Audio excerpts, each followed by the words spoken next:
Na minha frente está o TCL para doutor. Hoje eu gostaria de mostrar como você pode adicionar fotos a mensagens de texto. Comece abrindo o aplicativo de mensagens e selecionando ou criando um chat. Agora toque neste ícone de câmera e uma foto e toque em todas as suas fotos que você deseja adicionar. Se você não conseguir encontrá-las, selecione Galeria, clique nelas e escolha Adicionar no canto sup, dir.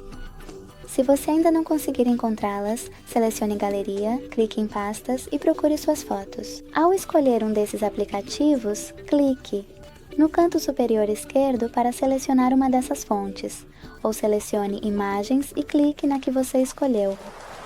Muito obrigado por assistir. Se você gostou deste vídeo, deixe um like, comente e se inscreva.